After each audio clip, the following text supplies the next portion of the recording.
अध्याय 19 श्री गुरुचरण समागम. वल्लभेश्वर शर्मा दंपती, सुबर्णा शास्त्री आणि मी असे चौघेजण श्रीपाद प्रभूंच्या लीलांचे स्मरण करीत होतो.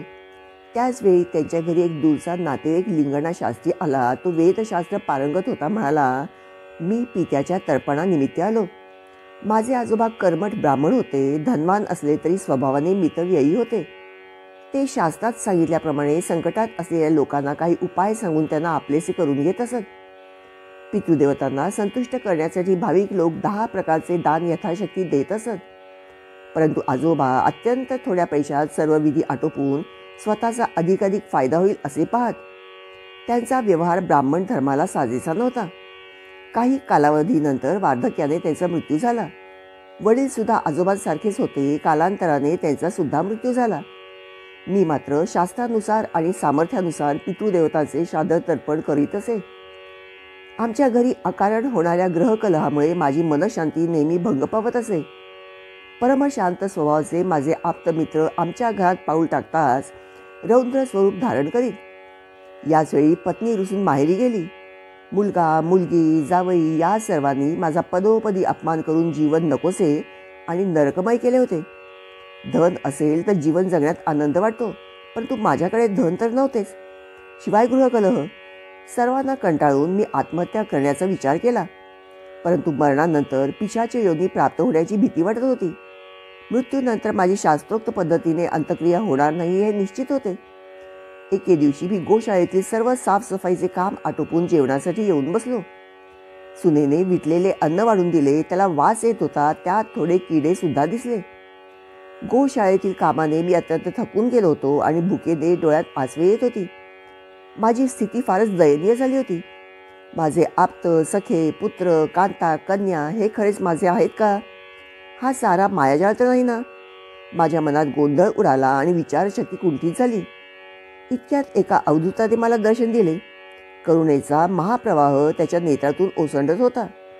मी लहान बालकासारखा त्याच्याकडे धावत गेलो आणि त्यांच्या दिव्य चरणांवर डोके ठेवून नतमस्तक झालो. अवधूतांनी थाळीतील अन्नास स्पर्श करून ते शुद्ध केले.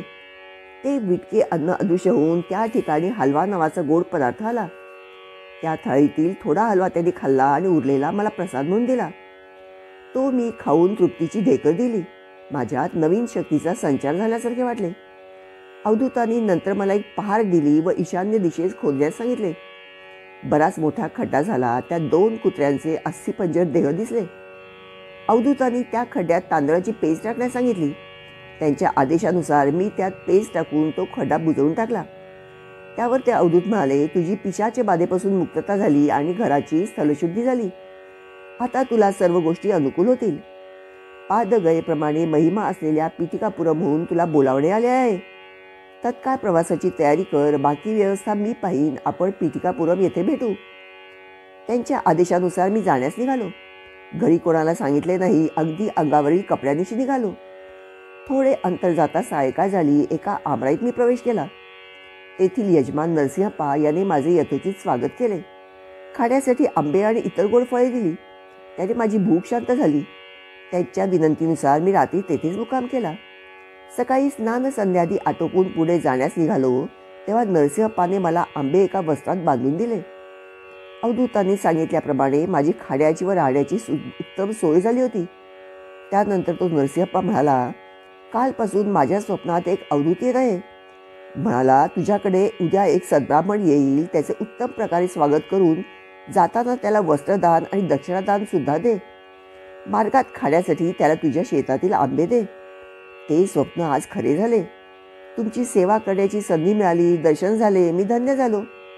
मला असे नक्की वाटते की ते अवधूत दिव्य महापुरुष असावे. मी पुढच्या प्रवासास निघालो.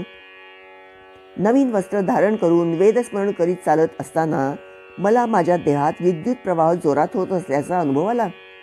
त्याने मला एका अनामिक सुखाची अनुभूती होत होती. माझ्यासोबत एक वेद पारंगत पंडित चालत असल्याचा भास झाला. तो वेदातील सावित्री मंत्राचा उच्चार करीत होता. मी सुद्धा त्यांच्याबरोबर वेद म्हणत होतो. एवढ्यात तो म्हणाला, पीठिकापुरम येथे श्री दत्तात्रय प्रभू श्रीपाद श्रीवल्लभांच्या रूपात अवतरित झाले आहेत. वेद अपौरुषेय आणि ईश्वर निर्मित आहेत. वेद पठणाचा अधिकार ब्राह्मणांनाच आहे, परंतु वेदाध्ययन सर्व वर्णाच्या लोकांना करता येते. ब्राह्मण कृष्णाची भक्ती करीत, परंतु कृष्ण मात्र ब्राह्मणांचा सत्कार करून त्यांचे पाय धुवून ते पाणी आपल्या शिरावर प्रोक्षण करीत. तुला पीठिकापुरमहून बोलावणे आहे, तू किती भाग्यवान आहेस. मी म्हणालो, अहो महाराज, श्रीपाद वल्लभ कोण आहेत, त्यांचा महिमा मला वर्णन करून सांगाल काय. अरे बाबा, श्रीपादांचे दर्शन सर्व पापांचे क्षालन करणारे असते. ते साक्षात दत्तप्रभू आहेत. त्यांची जन्मभूमी पीठिकापुरम आहे. ज्यावेळी धर्माला ग्लानी आली त्यावेळी परमेश्वराने पृथ्वीवर मानवी अवतार घेऊन सज्जनांचे रक्षण आणि दुष्टांचे हनन केले. त्या काळी विष्णुदत्त आणि सुशीला हे एक पुण्यवान दंपती राहत होते. सुशीला एक साध्वी स्त्री असून पातिव्रत्याने आणि साधना सामर्थ्याने सती अनसूये समान होती. विष्णुदत्त अत्यंत विद्वान, आचारसंपन्न, सच्शील ब्राह्मण होता. त्याने आपल्या साधनेने आणि विद्वत्तेने अत्रि ऋषीप्रमाणे स्थान प्राप्त केले होते. अत्रिमुनीबरोबर तादात्म्य स्थिती प्राप्त करून घेतली होती. ही स्थिती निराकार असून नेत्रांना अगोचर असते. त्याचे वर्णन शब्दाने करता येत नाही, अनुभव मात्र घेता येतो. विष्णुदत्त आणि सुशीला पुढील जन्मात सुमती राणी आणि अपरा शर्मा या रूपात जन्मास आले. त्यांनी केलेल्या तपाचे फलस्वरूपच त्यांना श्रीपाद वल्लभ रूपाने एका दिव्य पुत्राचा लाभ झाला. तुझे उत्तम आदरातिथ्य करून दक्षिणा वस्त्रदान दिलेला शेतकरी पूर्वजन्मात पीठिकापुरम मधील व्यंकटप्पया श्रेष्ठी आणि त्यांचे वडील सुब्बरामय्या श्रेष्ठी यांच्या घरी सेवक होता. श्रेष्ठींच्या घरी सेवा करण्याने आणि ते पवित्र अन्न ग्रहण केल्याचे फलस्वरूप तो एक वतनदार होऊन सर्व सुखांचा लाभ घेत होता. कर्मबंधन हे सर्व बंधनात अत्यंत क्लिष्ट बंधन आहे. यज्ञ करताना चुकून जरी पवमान घट फुटला तर यज्ञ करणारा ब्राह्मण शीर फुटून तत्काळ मृत्युमुखी पडतो असे शास्त्रवचन आहे. परंतु सध्याच्या काळात पवमान घट फुटला तर यज्ञ करणाऱ्या ब्राह्मणास काही होत नाही, याचे कारण काय, शिष्याने विचारले. तसेच वेदशास्त्रात सांगितलेल्या यज्ञ फलस्वरूप शुभ घटना घडतात, परंतु अशुभ घटना मात्र घडत नाहीत, याचे कारण काय. श्रीपाद प्रभू म्हणाले, पुत्रा, सध्याच्या काळात यज्ञ संपन्न करताना विद्युत पदार्थ तितके प्राणघातक नसतात. यज्ञ करणारे पुरोहित उत्तम साधक असावे लागतात. त्यांच्याजवळ योगाग्नी भरपूर प्रमाणात असावा लागतो. त्या अग्नीने पवमान घटातील विद्युत जळू शकते. महायोगी असणाऱ्या पुरोहिताने शास्त्रविधीपूर्वक यज्ञ केल्यास त्याचे चांगले फळ मिळून विश्वाचे कल्याण होते. परंतु असे न घडल्यास यज्ञाची प्रक्रिया घडते, परंतु वेदशास्त्रोक्त फळ मात्र मिळत नाही. यज्ञादी कर्मात देण्यात येणारी दक्षिणा ₹16, 116, 1116 अशा संख्येतच दिली जाते. यात सुद्धा रहस्य दडलेले आहे. गोत्र हे पितृसंबंधित असते, सृष्टीच्या अंतापर्यंत बदलत नाही. धर्म हा 7 पुरुषांमध्येच फिरत असतो. सपिंड हे मातेशी संबंधित असते. विवाह योग्य मुलगा आणि धन ही 2 उत्तम कर्माची फळे आहेत. स्त्री ही अग्निरूप असते, ती प्रकृतीत आवश्यकच असते. श्रीपाद श्रीवल्लभ आदिशंकराचार्यांप्रमाणे अद्वैत मताचे पुरस्कर्ते होते. आदिशंकराचार्यांनी आपली हेमविद्या सत्वगुणी ब्राह्मणाला न देता रजोगुणी असलेल्या गौड कुलातील लोकांना दिली. शंकराचार्यांना वाटले, हेमविद्या जर ब्राह्मणांना दिली तर ते धनाच्या मोहाने इष्टधर्माचे पालन करणार नाहीत. शंकराचार्यांप्रमाणे श्रीपाद प्रभूंनी जाती, वर्ण, मत, वय यांचा भेदभाव न करता प्रत्येकाच्या योग्यतेनुसार अनुग्रह दिला. पृथ्वी, आप, तेज, वायू, आकाश ही पंचमहाभूते आणि मन, बुद्धी, अहंकार ही अष्टधा प्रकृती जडस्वरूप आहे. 1 हे प्रकृतीचे प्रतीक आहे. 2 पासून 10 पर्यंत असलेल्या 8 संख्या जड प्रकृतीच्या द्योतक आहेत. 0 हे ब्रह्मतत्वाचे दिग्दर्शक आहे. 9 या संख्येत पूर्ण पृथ्वीच्या कार्यकलापाचे रहस्य दडलेले आहे. श्रीपाद श्रीवल्लभ म्हणत 2 चौपाती देवलक्षी आणि 2 पोळ्यांसाठी भिक्षा मागत असत. हे 2, 4, 9, 8 संख्येचे प्रतीक आहे. सृष्टीतील सर्व द्वंद्वाचे 2 हे प्रतीक आहे. देहाचे स्थूल, सूक्ष्म, कारण आणि महाकारण अशी 4 प्रतीके आहेत. ब्रह्मतत्व कधीच बदलत नाही, ते 9 या संख्येचे द्योतक आहे. महामाया 8 या संख्येने दर्शवली जाते. श्रीपाद श्रीवल्लभ अर्धनारी नटेश्वर आहेत. श्रीपाद श्रीवल्लभांचे विराट रूप. मी बृहतशिला नगरातील पेदुकोंडा गावचा रहिवासी. माझे नाव गणपती शास्त्री असून वेदाध्ययन करण्यासाठी वायसपूर म्हणजे काकीनाडा गावात आलो. गुरूंची सेवा करीत मी वेदाध्ययन करीत असे. माझ्या गुरुदेवांच्या घराजवळच त्यांची शेती आणि गाई वासरे होती. मी गाई वासरांना चरण्यासाठी रानात घेऊन जात असे. तसेच त्यांचे दूध काढून त्याचे वाटप करण्याचे काम सुद्धा आनंदात करीत असे. एके दिवशी मी गायींना घेऊन गेलो असताना मला 10 वर्षांचा एक अत्यंत तेजस्वी बालक दिसला. तो आमच्या शेतात आला. मी त्याला विचारले, तुझ्या गळ्यात जानवे दिसते, तू कोण आहेस? बालक म्हणाला, मीच आहे. सृष्टीतील सारी तत्वे माझ्यात सामावलेली आहेत. माझ्यातील ब्राह्मणांची लक्षणे पाहून मला ब्राह्मण समजलास, माझ्यातील क्षत्रियांची लक्षणे पाहून मला कोणी क्षत्रिय समजल्यास, माझ्यातील वैश्य लक्षणे पाहून जर कोणी मला वैश्य समजल्यास ते असत्य नाही, परंतु ते पूर्ण सत्य नाही. माझ्यातील शूद्राची लक्षणे पाहून कोणी मला शूद्र समजल्यास ते खोटे नाही, परंतु ते पूर्ण सत्य नाही. तू मला चांडाळ समजलास तरी ते अयोग्य नाही, परंतु तेही संपूर्ण सत्य नाही. मी सर्व सीमांच्या पलीकडे आहे, अतीत आहे, परंतु त्यांचा आधारभूत सुद्धा आहे. सृष्टीतील जीवात असणाऱ्या प्रेमतत्वापेक्षा हे सुमधुर आहे. तू आणि मी पुरुष असलो तरी स्त्रियांप्रमाणे वर्तन करतो, स्त्री असली तरी ती पुरुषांप्रमाणे वर्तन करते. अर्ध नारी नटेश्वर या दोन रूपांनी एकत्र असलेला मी मन वाचेस अगोचर असून दिव्यानंद तत्व मीच आहे. इतक्या विलक्षण अशा रूपाने युक्त असलेल्या मला तू कसा ओळखशील? त्या गुराख्याने असे सांगताच माझ्या अंगात कापरे भरले. माझ्या मनस्थितीची कल्पना येऊन तो दिव्य गुराखी म्हणाला, आत्ताच मी शनिदेवाशी बोललो. मी या गणपती शास्त्रीस चित्र विचित्र बंधनांनी बांधून त्यास त्रास दिला. त्यावेळी तो मला बंधनातून मुक्त करण्यासाठी विनवू लागला. त्यावर मी म्हणालो, मी याचे कर्मफळ गायीच्या दुधाच्या रूपात ग्रहण केले. तू अशा बंधनात पडू नकोस. ते ऐकून माझ्या अंगात पुन्हा कापरे भरले. तो गुराखी एका गायीजवळ जाऊन म्हणाला, हे गायत्री, मला खूप भूक लागली आहे, दूध देशील का? गोमातेने होकाराची मान हलवली आणि तिच्या स्तनातून उष्ण दुधाच्या धारा वाहू लागल्या. त्या गुराख्याने पोटभर दूध प्यायले. आश्चर्याची गोष्ट अशी की ती गाय वांज होती तरी तिने त्या गुराख्यास दूध दिले. तो तृप्त होऊन एका आंब्याच्या झाडाखाली बसला. त्या गुराख्याबरोबर एक 10 वर्षाची शेतकऱ्याची कन्या होती. दिसायला दोघे सुंदर होते. त्यांचे विनोदी संभाषण सारखे ऐकावेसे वाटे. त्यांचे बोलताना होणारे हावभाव नयनरम्य होते. तेवढ्यात व्यंकटपया श्रेष्ठी त्यांच्या घोडागाडीतून उतरले. त्यांच्याबरोबर एक 10 वर्षांचा तेजस्वी बालक होता. तो श्रीपादची वल्लभ असल्याचे नंतर समजले. श्रेष्ठींना त्या गुराख्याबरोबर असलेल्या शेतकऱ्याच्या कन्येस पाहून आश्चर्य वाटले. गुराख्याने आणि त्या कन्येने श्रीपादांना नमस्कार केला. आजोबा म्हणाले, त्या दोघांकडे बघ, किती नयनमनोहारी दृश्य आहे. तेव्हा श्रीपाद म्हणाले, ही सृष्टी नवरसाने भरलेली आहे. आश्चर्यपूर्ण दृश्यांची कल्पना करणे हा सुद्धा सृष्टीचाच एक नियम आहे. ज्या ठिकाणी द्वैत दिसते तेथे वास्तविकता अद्वैत असते, तर द्वैत खरे का अद्वैत खरे? आजोबा, जोपर्यंत तुमच्या घरातील लोक मला विसरणार नाही तोपर्यंत माझा सर्व शक्तीसहित अदृश्य रूपाने तुमच्या घरी वास राहील. माझ्या पावलांचे आवाज प्रत्येक साधकाला नेहमी ऐकू येतील. अनघा देवी बरोबर असलेले दत्त स्वरूप अर्धनारी नटेश्वर रूपात आहे, परंतु ते आपणास दिसत नाही. तेच तुम्हा श्रीपादची वल्लभ रूपात समक्ष दिसतात. मी सुमती मातेचा प्रथम पुत्र. मातेला निक्षून सांगितले होते की माझा विवाह करू नका. तसा प्रयत्न केल्यास मी घर सोडून जाईन. मी अनघा समवेत असलेल्या अनघ स्वरूपात तुम्हाला दर्शन देत आहे.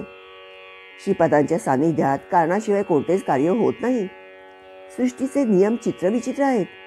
कर्म आणि कर्माची फळे यांची संभावना देश काल परत्वे ठरत असते. सर्व भक्तगणांना माझ्या आचरणाने, लीलेने, महिम्याने ज्ञानबोध करणे हा सुद्धा माझ्या अवतार कार्याचाच एक भाग आहे. असे बोलत असताना त्यांची कांती एका अनामिक तेजाने झळकू लागली. ते नंतर आंब्याच्या झाडाकडे वळले. ते त्या झाडाकडे पाहत असताना त्या शेतकऱ्याच्या मुलीची आणि गुराखी मुलाची कांती दैदिप्यमान होऊन ते श्रीपाद प्रभूंच्या रूपात विलीन झाले. वसंत ऋतू नसतानाही कोकिळा आंब्याच्या झाडावर बसून मधुर स्वराने गाऊ लागली. त्या झाडाला एकच एक फळ लागले होते. ते श्रीपाद प्रभूंनी तोडले. ते कच्चे फळ स्वामींच्या हस्तस्पर्शाने तत्काळ पिकून मधुर रसभरीत झाले. ज्याप्रमाणे एक माता आपल्या शिशूस मोठ्या प्रेमभराने गोड पदार्थ भरवते, जेवणातील प्रत्येक पदार्थ त्याने खावा म्हणून त्यास गाणे म्हणून गोष्टी सांगून भरवते, तितक्याच प्रेमाने श्रीपाद प्रभूंनी तो गोड आंबा श्रेष्ठींना खाऊ घातला. स्वामींच्या प्रेमपूर्ण स्पर्शाने श्रेष्ठींच्या डोळ्यातून आनंदाश्रू वाहू लागले. श्रीपाद स्वामींचे आपल्या भक्तावरील प्रेम सहस्र मातांच्या प्रेमापेक्षा श्रेष्ठ होते. त्यांच्या दिव्य नेत्रांमधून कारुण्य, प्रेम यांचा वर्षाव होत असताना ते साक्षात स्त्री शक्ती स्वरूपिणी अशा अनघा मातेसारखे वाटत होते. श्रीपाद प्रभूंनी तोडलेला आंबा त्यांच्यासमोर एका आज्ञाकारी सेवकासारखा दिसत होता. श्रीपाद प्रभू म्हणाले, बी अगोदर का झाड अगोदर असा निष्कारण वितरणवाद करीत लोक बसतात. या दोघांच्याही अगोदर एक शक्ती असते, ती म्हणजे ईश्वर. त्याच्या संकल्पानुसार बी पासून झाड किंवा झाडापासून बी निर्माण होत असते. परमेश्वराच्या इच्छेनुसार त्याला शरण आलेले जीव कारण देह घेऊन पुनर्जन्म घेतात व दैवी कार्य संपन्न करतात. कार्य झाल्यावर ते पुनरपी परमात्मा स्वरूपात विलीन होतात. सृष्टी, स्थिती आणि लय या क्रिया प्रतिक्षणी घडतच असतात. ब्रह्मा, विष्णू आणि महेश हे तिघे आपापल्या कल्पांतात अव्यक्त स्वरूपात असतात. ते परमेश्वराच्या महासंकल्पास अनुसरून व्यक्त साकार रूपात येऊन सृष्टीची उत्पत्ती करतात. जीवांना आपापल्या संस्कार आणि योग्यतेनुसार विश्वपालनाच्या कार्यात हातभार लावावा लागतो. या कार्यात त्यांना दैवी शक्तींची मदत होत असते. या दैवी शक्तींना विरोध करणाऱ्या अनेक राक्षसी शक्तीसुद्धा असतात. यवन लोक सगुण रूपात असलेल्या निराकार देवाला अल्लाह असे संबोधतात, तर ईसाई लोक त्यालाच येशू असे म्हणतात. संबोधन कोणत्याही नावाने केले तरी सर्वांमध्ये एकच आदरणीय, प्रेमळ, करुणायुक्त असे दिव्य चैतन्य प्रवाहित होत असते. सर्व धर्मात, सर्व मतात, सर्व सिद्धांतात स्वयंप्रकाशाने चमकणारे मूळ तत्व मीच आहे. मी सर्व तंत्रामध्ये स्वतंत्र असल्याने मला साध्य अथवा असाध्य असे कोणतेच विधान नाही. सर्व देवदेवतांच्या स्वरूपात प्रकाशित होणारा, सर्वांना बोध करणारा मीच आहे. कली पुरुष अंतर्धान पावल्यानंतर सर्व मतातील सार असलेला सनातन धर्म म्हणजे माझे स्वरूप आहे. त्यावेळी साधक बहिर्मुखाने किंवा अंतर्मुखाने माझे सदैव दर्शन घेतील. त्यांच्याशी प्रेमळपणाने संवाद साधणारा मीच आहे. वेदांतात सुद्धा प्रथम सत्य, नंतर ज्ञान, त्यानंतर ब्रह्म असे वर्णन आहे. मी तिन्ही सत्य, ज्ञान आणि ब्रह्म स्वरूप आहे. नास्तिकांना देव नाही असे सांगणारा, तसेच आस्तिकांना देव आहे याची साक्ष मीच देतो. समस्त गुरुस्वरूप माझेच आहे. जो साधक माझी निर्मल भावभक्तीने आराधना करतो, जीवनाचा सारा भार माझ्यावर सोपवून मला अनन्य भावाने शरण येतो, त्याचा योगक्षेम मी नेहमी चालवतो. आजोबा तेव्हाचा अतिप्राचीन असा योगी अति अनसूयानंदन आज श्रीपादशी वल्लभ आहे. भारद्वाज मुनींना दिलेल्या वचनानुसार मी या क्षेत्री अवतार घेतला आहे. श्री व्यंकटपया श्रेष्ठी यांच्या नेत्रातून आनंदाश्रूंचा पूर ओसंडून वाहू लागला. त्यांनी श्रीपाद प्रभूंना गाढ आलिंगन दिले. त्यांना झालेल्या आत्मानुभूतीचे वर्णन शब्दात करणे केवळ अशक्य आहे. थोडा वेळ थांबल्यानंतर ते सहस्थितीत आले आणि श्रीपादांना म्हणाले, अरे बाळा श्रीपादा, आमच्या वंशावर, आमच्या सर्व गोत्रजांवर तुझा अनुग्रह असू दे. आमच्या आर्य वैश्य कुळावर तुझी छत्रछाया सर्वदा असू दे. त्यावर श्रीपाद प्रभू म्हणाले, तथास्तु. ब्राह्मणाला 1, क्षत्रियांना 2, वैश्यांना 3 तर शूद्रांना 4 वर मागण्याचा अधिकार आहे. 33 कोटी देवांच्या साक्षीने मी वरदान करीत आहे. बापनाचार्यूंच्या घरात ज्या ठिकाणी माझा जन्म झाला त्या स्थानी श्रीपाद शिवल्लभ महासंस्थान उभारले जाईल. हे महासंस्थान तुमच्या घरापासून तसेच बापनाचार्युलू व श्री नरसिंह वर्मा यांच्या घरापासून सुद्धा 33 पावलांच्या अंतरावरच असेल. तुमच्या वंशातील 33व्या पिढीतल्या व्यक्तीस निमित्त मात्र करून माझ्या संस्थानाची निर्मिती करून सर्व व्यवस्था मीच पाहणार आहे. मार्कंडेय गोत्रात जन्मलेल्या सर्वांवर माझा सदोदित अभयास राहील. त्यांची सदैव उन्नती होत राहील. सर्वदा माझी कृपा दृष्टी राहील. भविष्यात आर्यवंशी भारताचा राजा होईल आणि विधी लिखितानुसार तो पीठिकापुरमला येईल. त्याला माझा अनुग्रह प्राप्त होईल.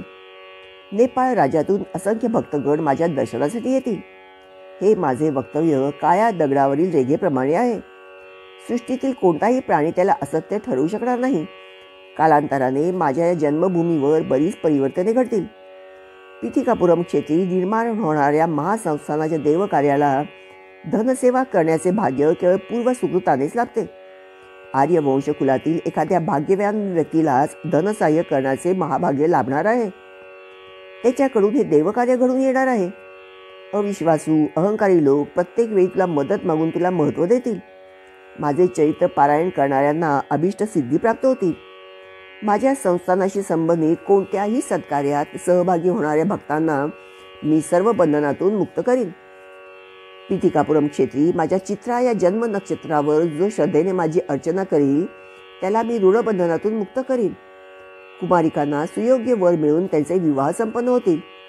भूत प्रेत पिशाचादी अदृश्य शक्तीपासून झालेल्या व्यथा मी दूर करीन. श्रावण शुद्ध पौर्णिमेस माझी बहीण वासवी कन्यका हिने मला राखी बांधली. तो पुण्य दिवस आहे. या दिवशी या क्षेत्रात माझ्या सान्निध्यात जो साधक येईल त्याच्या भाग्यात चित्रगुप्ताकडून महापुण्य लिहिले जाईल. या सर्वांना मी स्वतः प्रमाण आहे. सूर्याने सूर्याची साक्ष कशी द्यावी. या वक्तव्याने सारेजण अत्यंत भारावून गेले.